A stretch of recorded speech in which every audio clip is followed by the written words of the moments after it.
آج ہم جس ٹاپک پہ بات کرنے جا رہے ہیں وہ معاشروں کے لیے زندگی اور موت کی بنیاد ہے، یعنی ایتھکس، اخلاقیات یا موریلٹی۔ اخلاق، ایتھکس ایک ایسا عنصر ہے، ایک ایسا ایلیمنٹ ہے جو مستقل اقدار، پرمیننٹ ویلیوز، کانسٹنٹ ویلیوز کا رد عمل سے پیدا ہوتا ہے۔ اگلے لیکچرز میں یا اگلے سیشنز میں ہم یہ جاننے کی کوشش کریں گے، آپ کو بتائیں گے کہ مستقل اقدار یا پرمیننٹ ویلیوز وہ کون سی ویلیوز ہیں جو قرآن حکیم کے ذریعے اللہ تعالی ہم تک پہنچاتا ہے، وہی کے ذریعے ہمیں اس چیز کا پتہ چلتا ہے کہ وہ کون سے مستقل اقدار ہیں جن کو اپنے اوپر نافذ کرنے سے ہم ایک اچھی تمدنی زندگی گزار سکتے ہیں اور جن کے نہ ہونے کی وجہ سے ہم تباہی اور بربادی کی طرف جا سکتے ہیں۔ فی الحال ہم ایتھکس کے حوالے سے اگر بات کریں تو موریلٹی کسی بھی معاشرے کو انصاف کی بنیادوں پر استوار کرتی ہے اور اسی عنصر کی عدم موجودگی کی وجہ سے معاشروں میں تباہی، بربادی، ناانصافی اور ظلم فروغ پاتا ہے۔ انسانی معاشروں میں اخلاقیات کے ساتھ ساتھ اس کے ایک اور دو ایلیمنٹس ہیں وہ سامنے آتے ہیں جن کو ہم خیر و شر کا نام دیتے ہیں۔ خیر و شر، اس کا تعلق طبی قوانین یا فزیکل لائف سے نہیں جڑتا۔ اسے ایک ایسی مثال سے سمجھیے کہ ایک قلم ہے۔ قلم کی طبی خاصیت یہ ہے کہ یہ لکھنے کے کام آتی ہے۔ اگر یہ قلم کسی ظالم منصف کے ہاتھوں میں ہو تو وہ مظلوم اور کمزور کے لیے خدا کی زمین کو تنگ کر دے گا، اور اگر یہی قلم کسی انصاف کرنے والے منصف کے ہاتھوں میں ہو تو وہ ظالم کے لیے موت ثابت ہوگا اور معاشروں کے کمزور اور مظلوم طبقے کے لیے حفاظت کا سامان پیدا کرے گا۔ قلم تو وہی ہے، اس کی طبی یا فزیکل خصوصیات بھی وہی ہیں، لیکن جس مقصد کے لیے اس قلم کو استعمال کیا گیا ہے وہ اس کے لیے خیر اور شر کا معیار بن جاتے ہیں۔ اگر آپ کو میں ایک اور مثال سے استفادہ کرواؤں تو آپ خیر و شر اور ایتھکس کو سمجھنے میں اور آسانی آپ کے لیے پیدا ہوگی۔ مثال کے طور پہ ایک مظلوم آدمی ہے، اس کی زمین ایک جعل ساز آدمی ہتھیا لیتا ہے۔ زمین ہتھیانے کے لیے وہ جعل ساز آدمی نہ کسی اسلحے کا استعمال کرتا ہے، نہ ہی کسی تلوار کا استعمال کرتا ہے، وہ صرف انسانی عقل کو کام میں لگاتا ہے اور مظلوم کی زمین کو ہتھیا لیتا ہے۔ جب اس کمزور آدمی نے کسی درد دل رکھنے والے وکیل کے ساتھ رابطہ کیا تو اپنے تمام ماجرا، اپنی زمین ہتھیانے کا اس کے سامنے رکھا تو اس وکیل نے اپنی عقل استعمال کرتے ہوئے اس کے فیک ڈاکومنٹس کو عدالت میں جعلی ثابت کر دیا، جس کی بنا پر اسے زمین بھی واپس کرنا پڑی اور سزا بھی بھگتنا پڑی۔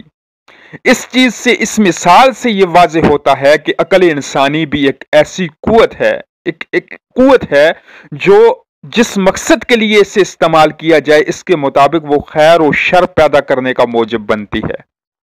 آپ ادھر تک بخوبی سمجھ گئے ہوں گے اخلاقیات کے حوالے سے۔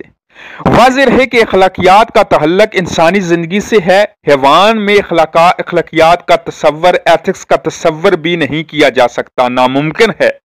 جس معاشرے میں انسانی ذات کو تسلیم نہیں کیا جاتا اسے مادی تصور حیات کہا جاتا ہے اور اس کے نظام کو سیکولر کہا جاتا ہے۔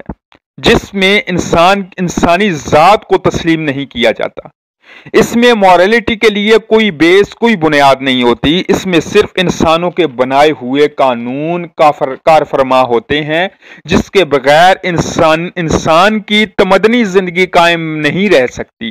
ناممکن ہے انسان کی تمدنی زندگی قائم رہنا۔ ان انسانوں کے بنائے ہوئے قوانین زیادہ وہی ہیں جنہیں اخلاقی ضوابط کہا جاتا ہے، مثلا ملاوٹ نہ کرو، جھوٹ نہ بولو، فریب نہ دو، کسی کا حق نہ مارو، وغیرہ وغیرہ، لیکن ان کی حیثیت اخلاقیات کی نہیں بلکہ معاشرتی قانون کی ہوتی ہے، اگرچہ عام طور پر انہیں اخلاقیات کے زمرے میں پکارا جاتا ہے۔ اگر ایک اور میں مثال آپ کے سامنے اس وقت پیش کروں، اگر ایک